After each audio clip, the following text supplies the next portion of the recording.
Minsan, hindi talaga swerte ang araw sa pangingisda. Tahimik ang tubig, kalmado ang hangin, pero wala ni isang galaw sa linya. Ilang oras kang naghihintay, nakatitig sa kawit, umaasang may kakagat, kahit maliit man lang. Pero ganun talaga, hindi lang isda ang hinuhuli dito, kundi pasensya. Dito mo mararamdaman ang pahinga sa ingay ng mundo, kahit wala kang may uwi. Kasi sa bawat hagis ng pain, may kasamang pag-asa. Ang bawat paghila ng walang laman, may aral na dala. Hindi lahat ng laban panalo.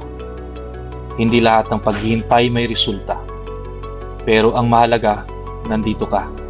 Lumalaban, umaasa at natututo. Kaya kung minsan zero catch ka, okay lang yan. Parte yan ng kwento ng bawat mangingisda. Sabi nga nila, there are many fishes in the lake. Pag wala, you know the drill pare. Tara, let's go fishing.